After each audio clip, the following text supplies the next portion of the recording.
संघर्ष करो, संघर्ष करो, संघर्ष करो।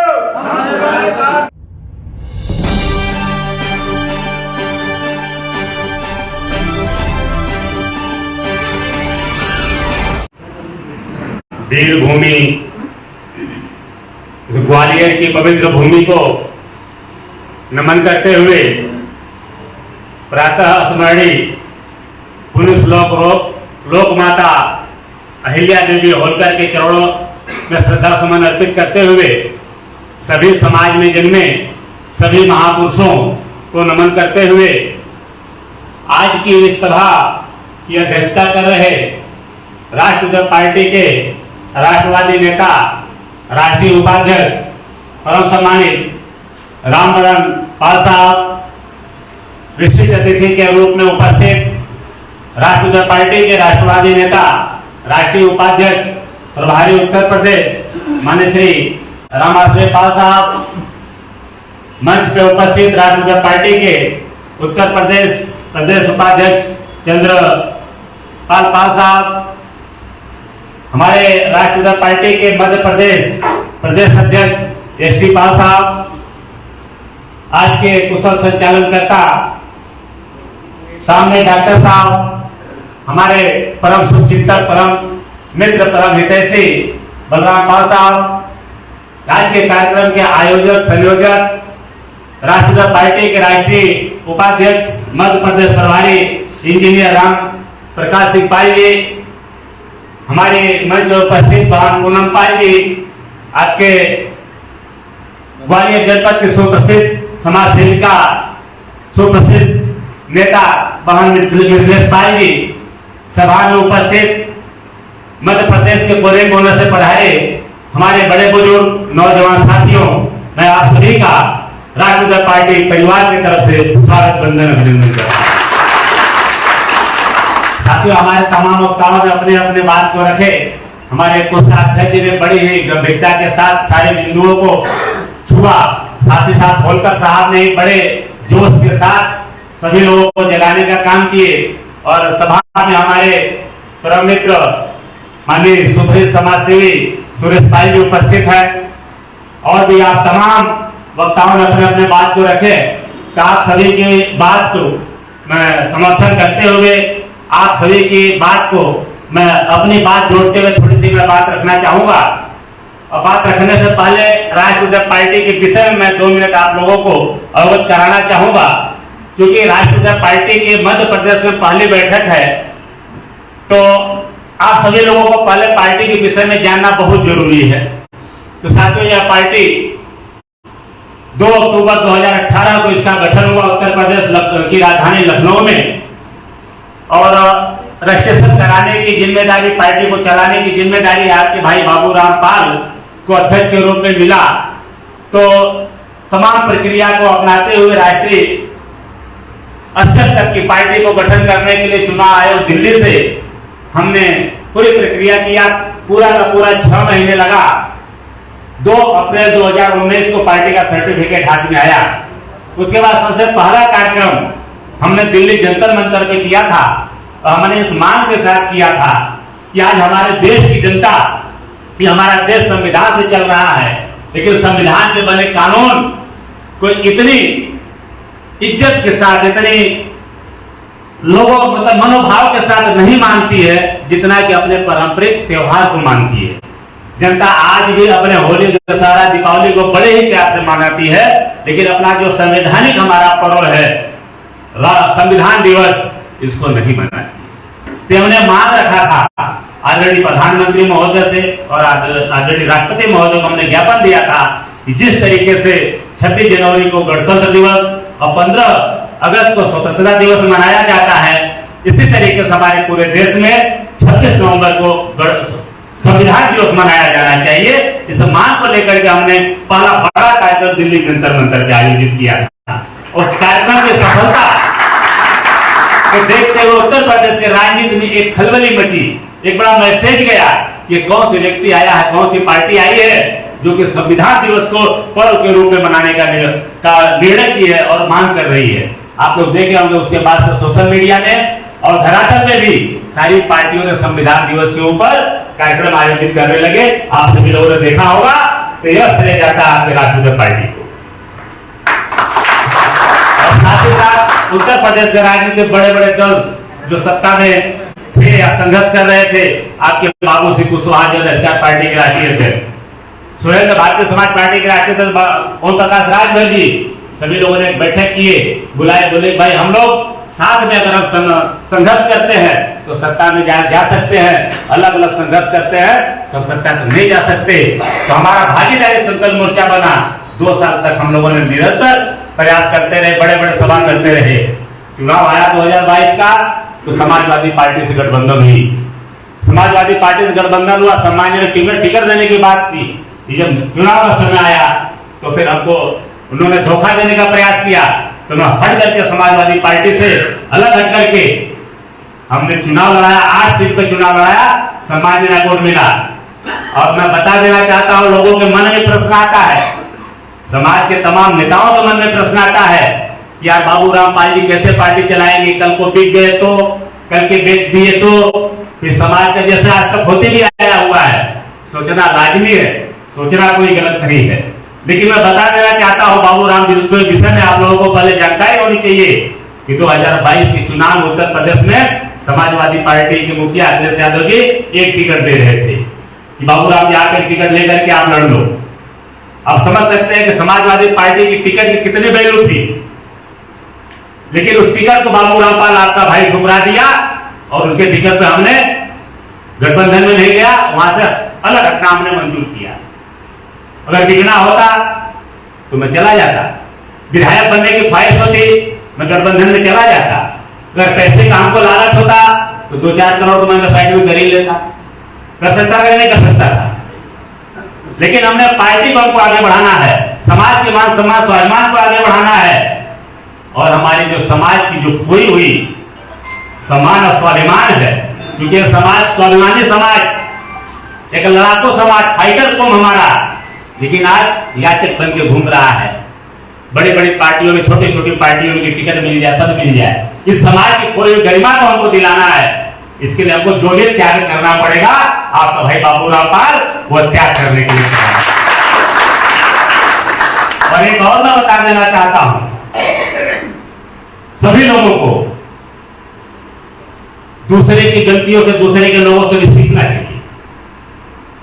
जिस नेता को सत्ता का सुख या सत्ता की मलाई मुंह लग जाती है, उसको सत्ता ही चाहिए होता है। वो सत्ता में जाने के लिए कोई नीति नियत नैतिकता नहीं अपनाता है। सारे नियम तोड़ करके इस पार्टी को छोड़ के उस पार्टी में, उस पार्टी को छोड़ करके उस पार्टी में रातों रात चला जाता है, क्योंकि सत्ता का सुख उसको लग गया होता है। ये डॉक्टर साहब ने नाम गिनाए, उमा भारती जी ने पार्टी छोड़ करके पार्टी बनाई, पार्टी में आना पड़ा। माननीय कल्याण सिंह जी ने पार्टी बनाई, पार्टी छोड़ पार्टी में आना पड़ा। मैं भी यही कहता हूं कि जिनके मुंह सत्ता का सुख लग चुका है, सत्ता की मलाई लग चुकी है, ऐसे लोग जब पार्टी बनाएंगे, जब उनको रास्ता मिलेगा, तुरंत पार्टी और समाज को छोड़ करके अपने खुद के लिए उस सत्ता में चले जाएंगे। ऐसा हमारे साथ भी, हमारे समाज के लोगों ने भी हुआ है। एक नाम में लोग राजा रामपाल जी ने भी पार्टी बनाए थे, सत्ता का सुख था, उनके मुंह लगा था, जैसे मौका मिला समाज को पार्टी में छोड़ करके सत्ता की तरफ चले। ऐसे तमाम उदाहरण है। लेकिन एक उदाहरण मैं आपको और बताना चाहूंगा, जिन जिनने सत्ता का सुख नहीं पाया, ऐसे लोगों ने पार्टी बनाई, ये कभी पार्टी अपनी छोड़ के, समाज छोड़ के कभी नहीं गए। माननीय कांसीराम जी जो पार्टी बहुजन समाज पार्टी बनाए, क्या उसके पहले कभी विधायक का सांसद थे, सत्ता में थे क्या? लेकिन जब पार्टी उन्होंने बनाया तो उन्होंने पार्टी को सत्ता तक पहुंचाया। जरूरत पड़े तो जिसके खिलाफ उनकी लड़ाई थी, उनकी विचारधारा से भी गठबंधन करके, भारतीय जनता पार्टी के साथ गठबंधन करके सरकार बनाए, लेकिन भारतीय जनता पार्टी में नहीं गई। बहुजन समाज पार्टी की लड़ाई लंबा टाइम तक सपा बसपा से अपना उत्तर प्रदेश में रहा। जरूरत पड़ा तो गठबंधन हुआ सपा बसपा का, लेकिन विलय नहीं हुआ, पार्टी में नहीं गए। हमारे पूर्वांचल ओम प्रकाश राजभर जी हैं, सुरेंद्र भारतीय समाज पार्टी बनाए, पार्टी सत्ता तक गई, भारतीय जनता पार्टी से गठबंधन हुई, सपा से गठबंधन किया और भी लोग गठबंधन किए, लेकिन जहां भी लोग पार्टी लेके गए खुद पार्टी छोड़ करके नहीं है। ऐसे तमाम नेता हैं, डॉक्टर संजय निषाद, तमाम आप नेता देखेंगे जिनको सत्ता का लालच नहीं था, उन्होंने अपनी समाज और पार्टी को नहीं छोड़ा, लेकिन जिनको लालच था, जिनको मुंह लग चुका था, इन्होंने छोड़ा। तो आपका बाबू रामपाल उसी कैटेगरी का है, कभी सत्ता का लालच हुआ नहीं है, सत्ता का सुख मोह लगा नहीं है और सत्ता की इच्छा भी नहीं है। तो आप लोगों को विश्वास दिलाता हूं, जब भी हम सत्ता के लिए जहां भी जाएंगे, जिसके लिए साथ जाएंगे, हमारी पूरी पार्टी साथ में जाएगी, हम पूरे भागीदारी के सिद्धांत के साथ में जाएंगे। खुद अकेले मैं पार्टी और समाज को छोड़ करके नहीं जाऊंगा, यह हमारा संकल्प है। अपने दिमाग से इस बात को निकाल दें। अगर जाना होता तो ऐसा अवसर हमारे पास था, उसको हमने लात मारा है। और बाकी आगे की मैं बातें करना चाहूंगा मध्य प्रदेश की राजनीति में या पूरे देश की राजनीति हम देख रहे हैं, हमारे समाज की तो जीव की त्यों है, तो उसको हमको लोगों से सीखना चाहिए। हम कहां, हमारी सोच कहां है। आज इतना बड़ा हमारा कौम, हमारा गड़ेरिया पाल बघेल, इतना बड़ा कौम, लड़ाकू कौम, जिनसे पास तन मन धन सब है, लेकिन राजनीति में वो याचक बना फिर रहा है। छोटी बड़ी पार्टियां जो भी है वहां पद के लिए याचना कर रहा है, टिकट के लिए याचना कर रहा है। जहां याचना कर रहा है उसको पता है अगर आपको टिकट दे भी देंगे तो आपके पास वोट बैंक जो है वो आपकी झोली में नहीं है। अगर भारतीय जनता पार्टी का वोट बैंक है, आपके समाज का जो भारतीय जनता पार्टी का वोट बैंक है, वो भारतीय जनता पार्टी की झोली में है, लेकिन आपकी झोली में नहीं है। जो आपके समाज के लोग कांग्रेस पार्टी में है, वो वोट बैंक, वोट तो आपका है, ये वोट बैंक को कांग्रेस की झोली में है, लेकिन गड़ेरिया समाज के नेता के पास नहीं है। कि है? अगर रहता तो आप लोग क्यों भाजपा से कांग्रेस से टिकट मांगते? तुमको पता है कि इनका वोट बैंक हमारी झोली में है, लेकिन इसको हमको आपको बदली करना पड़ेगा। आपका जो वोट बैंक है उसको आपको अपनी झोली में लेना पड़ेगा। जिस दिन आप अपना वोट बैंक और अपनों का वोट बैंक, जो आपके समकक्ष समाज के लोग हैं, जो आपको प्यार करते हैं, जो आपको सम्मान देते हैं, ऐसे समाज का वोट बैंक जब आप अपने झोली में रख लेंगे, मतलब जब आप अपनी पार्टी बना करके उनको अपने पार्टी से जोड़ लेंगे, उनके घरों पे अपना झंडा लहरा देंगे, वो आपको राष्ट्रीय पार्टी का सदस्यता ग्रहण कर लेंगे, राष्ट्रीय पार्टी के पदाधिकारी बन जाएंगे। राष्ट्रीय पार्टी का जब सभा होगा, सम्मेलन होगा, उसमें हजारों की तादाद में उपस्थित होंगे, तब इन पार्टियों को पता चलेगा कि नहीं, अब बघेलों ने अपना वोट बैंक अपने झोली में कर लिया है। जिस दिन यह आपने बताने में सफल हो गए, वो दिन फिर वो आपसे गठबंधन करेंगे। जो आप उनके यहां मांगने जाते हो तो यह बंद होगा, फिर वो आपसे मांगने आएंगे, कहेंगे बघेल साहब आप हमारे साथ में आइए, आप हमारे साथ में आइए, और जिस सीट पर हम लड़ रहे हैं आप हमको उस सीट पर मदद करिए, और बाकी जो सीट हम गठबंधन में आपको देते हैं उस सीट पर हम आपकी मदद करेंगे। जब यह वातावरण निर्माण हो जाएगा तो आपको सत्ता में भागीदारी भी मिल जाएगी और आपका मान सम्मान, स्वाभिमान भी बढ़ जाएगा। तो आपका वोट बैंक आपकी झोली में होगा तभी तो हो पाएगा ना। बस यह करने के लिए राष्ट्रीय पार्टी की जरूरत आप सभी लोगों को है कि अपने वोट बैंक अपने पास में इकट्ठा कर लें। अब जहां तक अभी मेरा देखना है, खासकर मध्य प्रदेश नजरिया में, मध्य प्रदेश की आम जनता, गरीब जनता, अति पिछड़ा समाज या वंचित समाज, मेरे नजरिया से तो अभी 75 साल की आजादी में आजाद हुआ ही नहीं है। यहां आज भी भाजपा और कांग्रेस का शासन बारी बारी से रहा। उदाहरण इंदौर में बता दो, कभी शासन सत्ता राजमाता जी के हाथ में और कभी शासन सत्ता युवराज जी के हाथ में। पार्टियां बदल गई, क्या पावर बदला क्या? आप लोग बताइए, अगर मैं गलत हो तो बताइए। जैसे जो हालात इंदौर का, ये हालत पूरे मध्य प्रदेश का है। पार्टी तो बदल गई लेकिन शासन सत्ता या पावर बदला। तो आज की स्थितियां यही, ऐसी कई घटनाएं हमारे सामने आती है। अब के ब्यावरा में, राजगढ़ में ललिता धनगर का घटना आई थी, जिनको पता होगा, आपको बाबू जी को पता होगा। आपको ही पता होगा उस घटना में कितने हमने कितना हेल्प किया है, लोगों को पता होगा। तो आज अगर हम चाहते हैं मध्य प्रदेश में लोकतंत्र स्थापित हो, संविधान स्थापित हो, तब अदर पार्टियों का भी शासन सत्ता में कब हो पाएगा कि जब अदर पार्टियों का शासन सत्ता में भागीदारी होगा या अदर पार्टी की शासन सत्ता मध्य प्रदेश में स्थापित होगी, तब जाके लोकतंत्र की पावर आम जनता गरीब जनता तक पहुंचेगी। क्या बेटा बेटा रुक जाओ, रख जाओ, जिनको जोर पर ले लेंगे, रख जाओ, रख दो। तब जाकर के लोकतंत्र गरीब जनता तक पहुंचेगी, और नहीं जब तक अदर का इसमें शासन सत्ता नहीं आएगी, तब तक तो जब तक भाजपा और कांग्रेस ही रहेगी तो यही चलते रहेगा जो चलता है।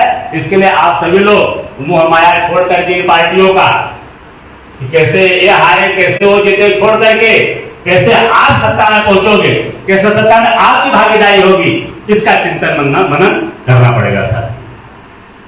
यहां पर भी मैं बात कर रहा था अपने आज के कार्यक्रम के अध्यक्ष महोदय जी से, 16% एससी का आरक्षण है, 20% एसटी का आरक्षण है और 14% ओबीसी का आरक्षण है। मतलब 52% जनसंख्या ओबीसी का और आरक्षण 14%।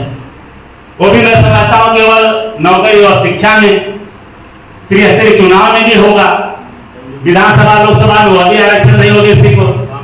यह दशा पूरे देश की है। तो आज लोकतंत्र में भी सबसे अगर पीछे हम अगर जा रहा है कोई, तो हमारा ओबीसी समाज। ओबीसी समाज में जो हमारा कमजोर तबका है, हमारा गड़ेरिया है, हम पाल हैं बघेल, उसमें हम प्रजापति हैं, कुशवाहा है, अंबाली हैं, तमाम इस तरीके से तो तमाम जातियां हैं, ये शासन सत्ता से वंचित होते जा रहे हैं। इसलिए हम चाहते हैं जैसे हमारे देश में लगभग 11 प्रदेश में सामाजिक न्याय शुरू हो चुका है, भागीदारी।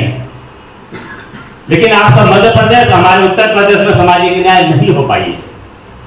जैसे एससी और एसटी समाज के लिए भाई सामाजिक न्याय हो चुका है, उनको आरक्षण की भागीदारी मिल चुकी है, आरक्षण 100% सुनिश्चित हो चुका है, उनका विकास तेजी से हो रहा है, आज निकल पूर्ण विकास हो जाएगा। और हमारे सामान्य जाति के जो लोग हैं उनको भी अति, उसमें भी जो गरीब तबके के थे उनको भी 10% आरक्षण लागू हो गया है। हो गया नहीं हो गया है? मतलब उनको भी उनके साथ में सामाजिक न्याय हो चुका है। लेकिन हमारा 52% जो समाज ओबीसी समाज है, इसी का तो हिस्सा छीना जा रहा है। इसमें सबसे पहले बिहार के पूर्व मुख्यमंत्री रहे जननायक कर्पूरी ठाकुर, 1978 में जब मुख्यमंत्री थे तो ओबीसी आरक्षण बंटवारा के साथ लागू किए थे। मतलब 7% जो ओबीसी में जो मजबूत जातियां थी उनको आरक्षण दिए थे, और जो ओबीसी समाज में कमजोर जातियां थी बाकी 17% उनको आरक्षण लागू किए थे। जिसका नतीजा हुआ कि बिहार में एक आंदोलन चला, और बिहार में आप देख रहे हो पिछड़ा समाज की सरकारें बनी। लेकिन आज मध्य प्रदेश की स्थिति, भाई बंटवारा ही नहीं हुआ, कुछ मिला ही नहीं। जनसंख्या आपकी 52% मिल रहा है, 14%, और उसमें से भी हमारे समाज को, खास करके गड़ेरिया समाज को और गुमराह कर दिया गया। इसी में से हम कुछ लोग तो ओबीसी में हैं, कुछ लोग हम घुमंतु का आरक्षण लागू हुआ है, और कुछ लोगों को धनगर एससी का आरक्षण लागू है। हमारे युवा 3-3 सर्टिफिकेट लेके घूम रहे हैं। यही तो स्थिति है,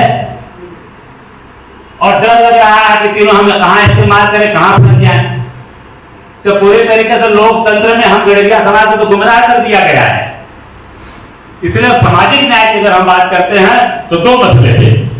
एक तो जननायक कर्पूरी ठाकुर आरक्षण फार्मूला, मतलब जो भी है इसमें पहले बंटवारा हो, जो मजबूत समाज है उनको अलग हिस्सा दिया जाए, और जो कमजोर समाज है जिनको अब तक हिस्सेदारी नहीं मिला उनको भी अलग बंटवारा करके हिस्सा दिया जाए। दूसरा, यह करुणानिधि आरक्षण फार्मूला। यह करुणानिधि आरक्षण फार्मूला का यह मतलब है कि अगर हमारी 52% मध्य प्रदेश में ओबीसी समाज की जनसंख्या है तो 52% आरक्षण मिलना चाहिए। मिला चाहिए नहीं मिला चाहिए?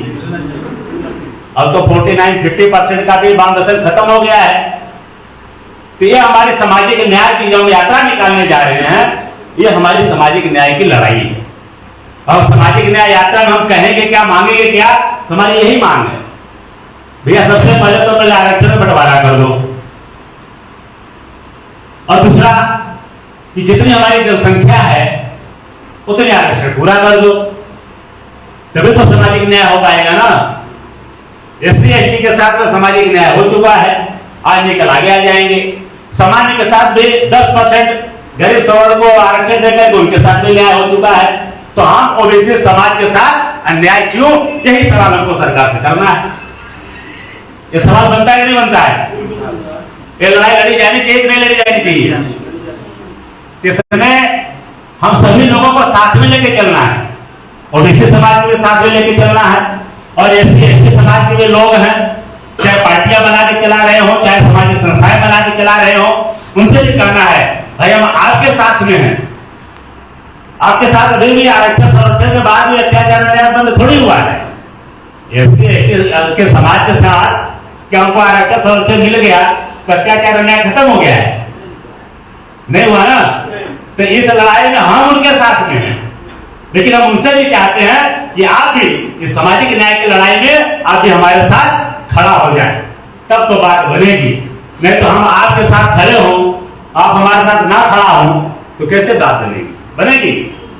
अभी हमारे प्रयागराज में जो घटना घटी है, उमेश पाल जी की हत्या हुई, दिन दहाड़े गोलियों से भून दिए गए, एक भी एससी समाज का बड़ा नेता, चाहे चंद्रशेखर आजाद हो, चाहे मायावती जी हो, या कोई भी हो, दरवाजे पे जाने की जरूरत नहीं किया। क्यों भैया? जब आपको वोट चाहिए तो हमको शुद्ध मानते हो, 85% मानते हो, जो हमारे ऊपर विपद पड़ती है तो मुंह नहीं खोलता है। ये सवाल उठता है नहीं उठता है? और हिंदू के नाम पे आपका वोट लेने वाले, हिंदू बनाने वाले, वोट लेने वाले लोग तमाम है, लेकिन एक भी नेता कोई भी दरवाजे जाकर के सांत्वना देने, आप पूछने का, आंसू पूछने का काम नहीं किया। क्यों भैया? बस आपको वोट चाहिए, आपका साथ चाहिए तो हमको हिंदू बना लेते हो, और इनको अगर आपका वोट चाहिए, साथ चाहिए तो वंचित दलित शूद्र बना लेंगे। तो हमें चाहते हैं, मैं हूं, हम हिंदू हैं, कोई उसमें दो राय नहीं है, कोई प्रश्न नहीं है, लेकिन जब हमारे ऊपर अत्याचार अन्याय हो तो जिस तरीके से आप हमारा साथ चाहते हैं उसी तरीके से आप भी हमारा साथ दो, बस इतना हम चाहते हैं। इतना होना चाहिए नहीं होना चाहिए? लेकिन ऐसा होता नहीं है, ये हमको आपको समझ लेना पड़ेगा। ये होगा तो जब हम आप मजबूत होंगे, संगठित होंगे, हमारे आपकी झोली में जब वोट बैंक दिखेगा तो जिनको वोट लेना होगा वो आपके साथ याचक बन के आएंगे और आप दाता बन जाएंगे। जब वो याचक और आप दाता बनेंगे तब आपका सम्मान बढ़ेगा, तब आपका स्वाभिमान बढ़ेगा, तब आपका सत्ता में भागीदारी मिलेगी। यही तो मैं चाहता हूं।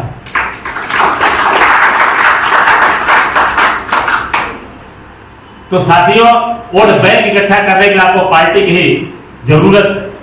आज हमारे लोग जो राजनीति करते हैं, मनसा लेकर के किसी तरीके से हम विधायक बन जाए, चेयरमैन बन जाए, जिला पंचायत बन जाए, लेकिन हम चाहते हैं कि इससे हट करके हमको राजनीति करनी पड़ेगी, क्योंकि इस मनसा से राजनीति करने वाला बस व्यक्ति ही जागरूक हो पाता है, या उसके इर्द गिर्द के लोग जागरूक हो पाते हैं। लेकिन जब आपकी पार्टी होगी, कहते हैं जो नेतृत्व करे वही नेता, जो वक्तव्य दे वही वक्ता, तो आज नेतृत्व करने का जो अवसर मिलेगा वो आपको आपकी पार्टी से मिलेगा। अगर आप दूसरी पार्टी में काम कर रहे हैं तो आपको प्रोटोकॉल लागू हो जाता है कि आपको कितना बोलना है, आपको कब बोलना है, आपको क्या बोलना है, यह प्रोटोकॉल लागू होता है कि नहीं होता है? क्योंकि आप वहां नेतृत्व कर पाएंगे। लेकिन जब आपकी पार्टी है तो आपकी जब पार्टी है तो आपको नेतृत्व करने का अवसर वार्ड से, वार्ड के जब अध्यक्ष बनेंगे तो आपके नेतृत्व में वार्ड चलेगा। सब समाज को आप जोड़िए, किसको पद देना है, किसको पे कहां रखना है, किसको टिकट देना है। आप इसी तरीके से विधानसभा स्तर पे नेतृत्व करिए, क्या बोलना है, किसको बुलवाना है। आप लोकसभा स्तर पर नेतृत्व करिए, जिला पर नेतृत्व करिए। जब नेतृत्व पूरा समाज करेगा, जो वो गरीब समाज गांव में रह रहा है, जब ये करेगा तो सत्ता में पहुंचेगा तो उसकी ज्ञान बढ़ेगी कि नहीं बढ़ेगी? मनोबल बढ़ेगा या नहीं बढ़ेगा? बस यही तो मैं चाहता हूं। आगे ऐसे भी दूसरे समाज के पार्टी में जाते ही हैं, हमको लगता है लोग पैसे भी देते हैं, कुर्सियां में जमाई की व्यवस्था करवाते नहीं करवाते। बस वही काम आप अपने लिए करिए और लोगों से करवाइए, और कर करके करवाइए, कोई छुपा हुआ नहीं। भैया हमने आपका साथ दिया है, आप हमारा साथ दीजिए, और नहीं अगर दे सकते हैं तो फिर आप अपने घर पर रहिए और हम अपने घर पर रहेंगे। ऐसा करने की जब ताकत आ जाएगी तो सामने वाला आपके साथ झुकेगा कि नहीं झुकेगा? बस एक हम चाहते हैं, और इसकी हमने शुरुआत 16 मार्च से ही क्यों किया है, इसके पीछे बहुत बड़ा हमारे दिमाग में राज है। क्योंकि यह राज हमारे दिमाग में है, सबसे पहले अगर हम अपने गड़िया समाज पाल बगैर लोगों से बात करें, एकदम ठंडे हाल से बात करेंगे, भैया हमारे पास तो कुछ है ही नहीं, हम तो एकदम लाचार कमजोर है। उसे भी किसी को बोल रहे हो फलाने काम करता था, अरे वो क्या कर रहे हैं हम जानते हैं, उनको भी जानते, उनके पिताजी को भी जानते हैं, कुछ नहीं कर पाएंगे। और दूसरे समाज की दूसरी पार्टी की बात होगी, नहीं वो तो पार्टी बहुत बड़ी है, वो तो बहुत विद्वान है, वो तो बहुत अमीर है, वो तो भाई उनके पिताजी भी बहुत गुणवान है। मतलब दूसरे में सारी अच्छाइयां दिखती है और अपने समाज में सारी बुराइयां, सारी कमजोरियां दिखती है। ये तो मानसिकता है कि नहीं है? इसलिए हमने 16 मार्च को तय किया है, क्योंकि मल्हारराव होलकर जी की जन्म जयंती 16 मार्च को है, और मल्हारराव होलकर जी के सिद्धांतों पर हमको चलना पड़ेगा, हमको सोचना पड़ेगा। जब एक बालक 3 साल की उम्र में जिस बालक के पिताजी की छाया हट जाए, मां विधवा हो जाए, बच्चा अनाथ हो जाए, यही तो जीवन जीवनी रही है मल्हारराव होलकर की। एक जीवनी तो दूसरी कुछ है। जब मल्हारराव होलकर जी 3 साल की उम्र में अनाथ हो गए, उनकी माता जी विधवा हो गई, और माता जी उनको लेकर अपने मायके चली गई, वहां पर उनका पालन पोषण हुआ उनके मामा जी ने नेतृत्व में। फिर एक सेना बने, सेना से सेनापति बने, सूबेदार बने, महाराजा बने। जब इतना कमजोर बच्चा जो सूबेदार बन सकते हैं, राजा बन सकते हैं, यार हम लोग तो फिर भी 2 पैसे खा पी रहे हैं, 2 माता पिता भी है, भाई बहन भी है, गाड़ी घोड़ा भी है, 2-4 अच्छा पढ़ भी लिए हैं, तो हम कहां से कमजोर हैं? है क्या कमजोर हैं? ये तो मैं बताना चाहता हूं। तो कमजोरी दिमाग में है, उसको दिमाग से निकाल दीजिए। और हम मल्हारराव होलकर की जयंती के ऊपर आपके जो आलमपुर है ना, वहां से शुरू होगा, और इसमें आप लोगों की जिम्मेदारी ज्यादा रहेगी। और हमको ज्यादा करके हमारे समाज को बता दिया गया है कि सीधा हो, ईमानदार हो, न्यायप्रिय हो। सही बात है, एक नेता में यही तो गुण होना चाहिए, यही गुण होना चाहिए नेता में। जब हम आगे आके नेतृत्व करें तब तो हमारा आपका साथ देंगे। हम राजमाता अहिल्यादेवी होलकर को मानते हैं, क्योंकि वो न्यायप्रिय रही है। बिल्कुल हम न्यायप्रिय उनके आदर्श पे चलेंगे, आजीवन उनको हम मानते रहेंगे, लेकिन साथ साथ हमको मल्हारराव होलकर जी को भी मानना पड़ेगा। और मल्हारराव होलकर जी की जयंती हर जगह, हर जिले, हर विधानसभा में मनानी पड़ेगी, क्योंकि जो मल्हारराव होलकर से आपके लड़ने की प्रेरणा मिलेगी, जो ताकत मिलेगी, वही ताकत आपको सत्ता तक पहुंचाएगी, ये हमारा विश्वास है। राजतंत्र में भी राजा रानी के कोख से पैदा होता था। भाई राजा का लड़का ही तो राजा बनता था। लेकिन अकेले मल्हारराव होलकर थे जो कि तलवार के नोक के दम पे राजा बने थे। बने थे कि नहीं बने थे? और उन्हीं का वंशज, उन्हीं का कौम अपने आप को लाचार और कमजोर मान रहा है। तो दुर्भाग्यपूर्ण बात है कि नहीं बात है? इसलिए साथियों, आप सभी लोग मजबूती के साथ, आप पार्टी मत देखिए, आप समाज देखिए, अपना कर्तव्य देखिए। आपका कर्तव्य बनता है अपने समाज की खोई हुई गरिमा को हासिल करने के लिए। इसके लिए आप 16 मार्च को आपके क्षेत्र से, आपके गांव से यात्रा शुरू होने जा रही है, मल्हारराव होलकर की छतरी से। तो वहां पे ज्यादा से ज्यादा आप लोग कार्यक्रम भी करते ही हैं, इसको थोड़ा सा और ज्यादा भव्य बनाइए, थोड़ा सा पार्टी का झंडा डंडा बैनर भी लगाइए, तभी तो सत्ता मिलेगी। कि समाजिक सम्मेलन से सत्ता मिलेगी। या पार्टी का जो झंडा डंडा लगाएंगे तब सत्ता मिलेगी सामाजिक सम्मेलन से। सामाजिक सम्मेलन करके बहुत लोग आप समाज में इकट्ठा करो, किसी पार्टी को नेता को बैठाओगे, बोलोगे पूरा वोट हमारा है, हम आपको दे देंगे। और उसको लगता है कि हाँ बेटा जब तुम्हारा वोट सब हमको दे दे रहे तो हमको तुमको देने की क्या जरूरत है, यही तो सोचता है नेता ना। और सामाजिक सम्मेलन बोला हम यही तो कहते हैं कि हम समाज का नेता हूं, ये पूरे समाज हमारे साथ है और नेताजी हम आपको वोट दिला देंगे। वो नेता भी मना में सोचते रहता है कि ठीक है बच्चा तो सही कर रहा है कि तू हमारा मित्र है, तुम्हारी जनता, तुम इनके मालिक हो, मिल जाएगा। तो तुमको समझ जाता है तुमको कुछ देने की जरूरत नहीं। हम लोग जब पार्टी आपकी झंडा डंडा दिखा करके आप कहते हैं हम राष्ट्रीय पार्टी के लोग हैं, राष्ट्रीय पार्टी जहां कहें जब वहां जाएंगे तब उनको लगेगा तो यार लगता है कि इन्होंने हमें हरा दी है, अबे हमारे साथ तो रहेंगे नहीं, हरा देंगे, इनको कुछ देना पड़ेगा, ये हमको ताकत बतानी पड़ेगी। तो आप रथ यात्रा का जो है सामाजिक न्याय यात्रा, कोई पार्टी नहीं देखना, कुछ नहीं देखना, सबकी समाज को लोगों को जोड़ करके, इसमें अपने बघेल समाज के साथ सब समाज के लोगों को आप लोग जोड़ करके साथ में लेकर चलिए। जैसे हम लोगों ने अभी एक कच्चा रूपरेखा बनाए हैं, बाकी रूपरेखा इंजीनियर साहब है और नंबरन पाल साहब है और आप तमाम लोग बैठ करके तय कर लीजिएगा कि 16 मार्च को जो यात्रा आपके यहाँ से निकलेगी तो ये आलमपुर से निकल करके सामाजिक न्याय यात्रा का शुभारंभ होकर के सेवड़ा में जैसा कि आपने कहा कि हम सभा करेंगे तो 16 के नाइट के हाट की व्यवस्था, एक जनसभा 16 को अपने यहाँ रख लीजिए सामाजिक न्याय यात्रा का। तो सेवड़ा में रहेंगे 16 मार्च को, फिर 17 मार्च को सुबह में निकल करके सेवड़ा से शुभारंभ होकर के इंदरगढ़ होते हुए ये रात को डबरा पहुंचेगी। तो इंजीनियर साहब डबरा में भी व्यवस्था करिए, वहां पर एक शाम को जनसभा भी हो जाए और नाइट में स्टे भी हो, और साथ साथ इसके बीच में जितने भी और छोटे मोटे गांव पड़ रहे हों, छोटे छोटे बाजार पड़ रहे हों, यहाँ भी लोग वहां पे रुक करके यात्रा का सम्मान भी करें और 10 मिनट रुक करके वहां पे उनको बता भी दिया जाएगा कि यात्रा सामाजिक न्याय यात्रा क्या है। और बोलना जैसा हमने कहा बस यही हमारी मांग है, इसी चीज को बोलना है। तब तक हैंडबिल भी बन जाएगी इंजीनियर साहब, कुछ लोगों का हैंडबिल भी दे दी जाएगी।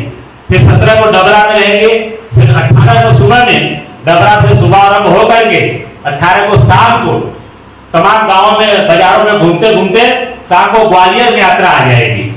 ग्वालियर में आने के बाद फिर 19 तारीख को इंजीनियर साहब ने कोई हाल बुक करा रखे हैं,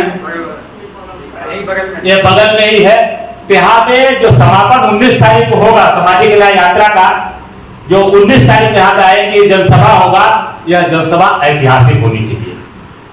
जब ये जनसभा ऐतिहासिक होगी, यहाँ पे हजारों की भीड़ होगी, तो अब समझ लीजिए कि आप लोगों का जो आज हम लोगों की दुर्गति है, यह दुर्गति हम लोगों की बदल जाएगी, हम लोगों का भाग्य में बदल जाएगा।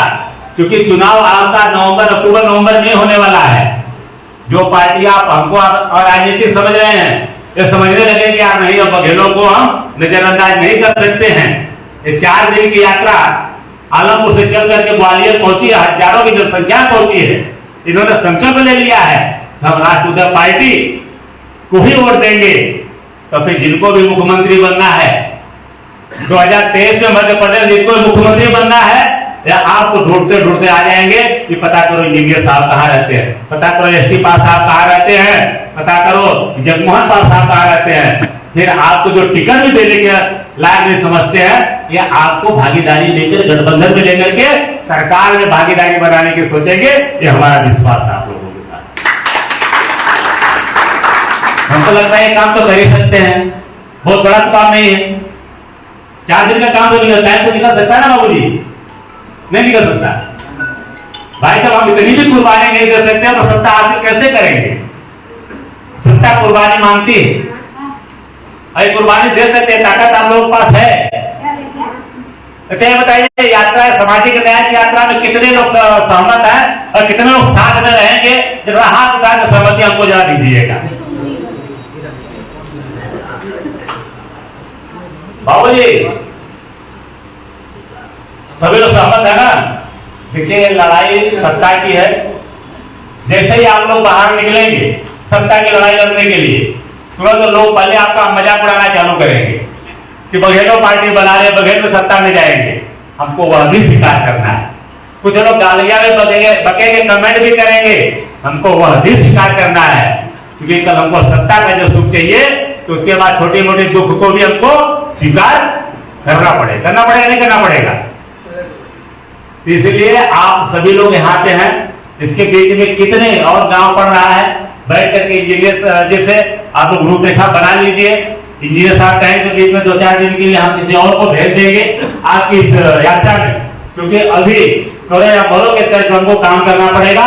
जब 2023 में भागीदारी सत्ता में चाहिए तो, और आपका भाई बाबूराव पास विश्वास दिलाता है, यह कार्यक्रम सफल हो जाता है ना। अगला कार्यक्रम जब एक बड़ा कार्यक्रम होगा, अगर आप कहेंगे कि राहुल गांधी जी को बुलाना है, तो राहुल गांधी जी आ जाएंगे, क्योंकि 24 में प्रधानमंत्री भी तो उनको बनना है। ये पकड़ है आपके भाई बाबूराव की, उसमें ना सोचिए कि हम साधारण हैं। हम जो बोलते हैं वही करते हैं, जो करते हैं वही बोलते हैं। जो जानने वाले लोगों को पता है कि 4 साल में पार्टी बनाकर उत्तर प्रदेश संघर्ष करके अखिलेश जी के साथ में गए, बड़े बड़े मंच भी साझा हुआ था। और अभी भी हम कह रहे हैं, थोड़ी सी ताकत दिखा दीजिए। जब भाई आपके झोले में कुछ रहेगा तभी तो लोग आपके साथ खड़े होंगे, और खाली झोली लेकर के घूमेगा तो कौन पूछता है। तो झोली में रुपए इकट्ठा कर लीजिए जिनको आप चाहेंगे। हमारे तो ऐसे कौम में हम पैदा हुए हैं कि हमारी किसी जाति धर्म से लड़ाई है ही नहीं है। ये हमारी लड़ाई सामाजिक न्याय की है, भागीदारी की है, सत्ता में भागीदारी की है। इस लड़ाई में जो भी हमारे साथ आता है हम उसके साथ जाने के लिए तैयार हैं। कि गलत कर रहा हूं? तो इसलिए ज्यादा समय हमको लगता हो भी गया है, तो इस रोड में आप लोग सामाजिक न्याय यात्रा को आप चैलेंजिंग ले लीजिए। जहां भी यहां से जाइए, जो भी मिले सीधा भैया सामाजिक न्याय यात्रा चल रही है। अच्छा, पहले ये बताइए, सबसे पहले ये आपको क्या लगता है कि हम लोग साथ सामाजिक अन्याय हो रहा है कि नहीं हो रहा है? ये लगता है कि नहीं लगता है? देखिए, पहले जब रोग समझ में आ जाएगा तब आदमी दवा ढूंढ लेगा। जब तक रोग नहीं समझ में आएगा तो दवा नहीं ढूंढेगा। तो आप लोगों को लगता है कि हम लोगों के साथ अन्याय हो रहा है, हम लोगों को भागीदारी नहीं मिल रही है, ऐसा लगता है? नहीं लगता है? नहीं लगता है? नहीं बताइए, हमें लगता है कि नहीं लगता है? ऐसा लगता है कि हमारा राजनीतिक पतन हो रहा है, सामाजिक पतन हो रहा है, तो लगता है पतन हो रहा है ना। तो इसका इलाज भी होना चाहिए, होना चाहिए नहीं होना चाहिए? तो हमको लगता है इलाज यही है, तो हम लोग कर रहे हैं या दूसरा कुछ इलाज है? अगर दूसरा भी कोई इलाज हो तो वह भी बताइए। 75 साल से बड़ी मजबूती से भारतीय जनता पार्टी और कांग्रेस पार्टी में लोग लगे रहे, मजबूती से कार्यकर्ता बनाए रहे और कार्य करते जाओ। तो हम चाह रहे हैं कि नेता बने, कार्यकर्ता थोड़े नेता बने, और वार्ड से लेकर के लोकसभा तक नेतृत्व करें और सरकार में भागीदारी हो। इस सिद्धांत से, कट्टरता से हमको सबको इसको अपनाना पड़ेगा। और इंजीनियर साहब, चलिए ठीक है, अभी पहला बैठक रहा, बैनर नहीं लगा, अभी पहली बैठक अकेले ही हम भाषण दे लेंगे, अकेले ही आप स्वागत कर लीजिएगा। लेकिन जब भी सभा हो तो फिर बैनर जरूर लगनी चाहिए साथ। ये कट्टरता हम लोगों को अपनानी पड़ेगी।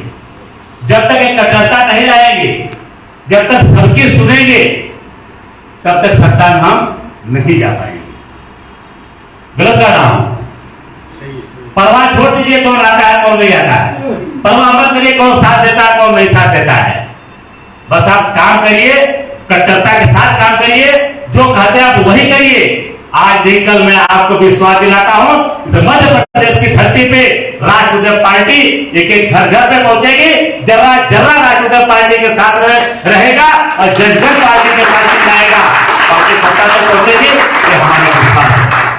बस परवाह करना बंद कर दीजिए, काम करना चालू कर दीजिए। सर, हम लोगों ने उत्तर प्रदेश से देखा है, गांव गांव घूम करके देखा है, नेता हमको गाली देते थे, जनता हमको ताली देती थी, और घर में अपने घर में बैठा के बगल में खाना का थाली देती थी, तब जाकर राष्ट्रीय पार्टी 4 साल में उत्तर प्रदेश के राजनीतिक चर्चा का विषय बनी।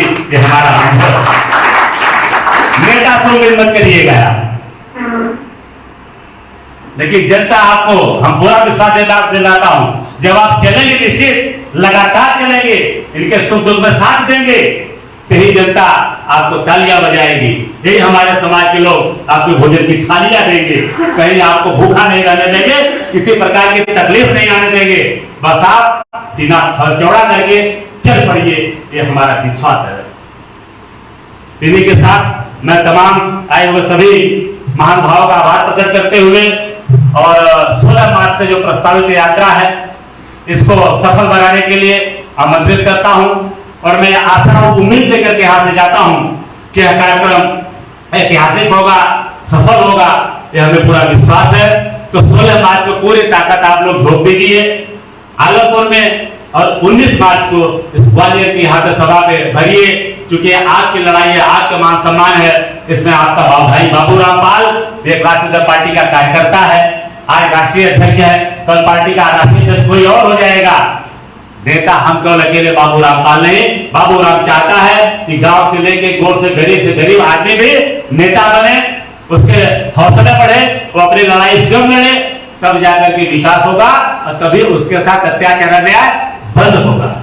क्योंकि जिनका दल नहीं है, अत्याचार अन्याय उन्हीं के बहन बेटियों के साथ हो रहा है, जमीनें उन्हीं की हड़पी जा रही है, हत्याएं उन्हीं की हो रही है।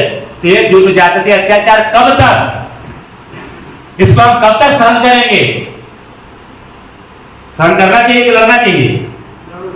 तो साथियों कहते हैं जिस समाज का कोई दल नहीं है उसका कोई बल नहीं है और उनकी समस्या का कोई हल नहीं है। तो 75 साल बीत गया और देश लोकतंत्र से चलेगा, आखिर हम कब तक जुर्म जाति के अत्याचार सहते रहेंगे? अरे जुर्म जाति के अत्याचार सहना बंद। हम ऐसे कौन में पैदा हुए हैं कि जुर्म जाति के अत्याचार तो करते ही नहीं है। जब करते नहीं तो वे सहन क्यों करें? कि सहन करना चाहिए। तो इसके लिए साथियों इसको बंद करिए और यूनाइट हो जाइए और पार्टी के झंडे पर यूनाइट हो जाइए। आपका चुनाव चिन्ह भी दिल्ली चुनाव आयोग से ऐलान हुआ है, चुनाव चिन्ह ट्रक है। अभी झंडा बैनर पर लगेगा, बैनर रहता तो उसमें आ भी जाता। तो आपके चुनाव चिन्ह प्रॉपर वे में आपकी पार्टी है, जहां से भारतीय जनता पार्टी रजिस्टर्ड है, जिस कार्यालय से कांग्रेस पार्टी रजिस्टर्ड है, उसी कार्यालय से आपकी राष्ट्रीय पार्टी भी रजिस्टर्ड है। जहां से भारतीय जनता पार्टी को कमल चुनाव निशान मिला है, कांग्रेस पार्टी को पंजाब चुनाव निशान मिला है, उसी कार्यालय से आपकी राष्ट्रीय पार्टी को ट्रक चुनाव निशान ऐलान हुआ है। 7 तरह से कम ठेला, ट्रक मतलब ठेला।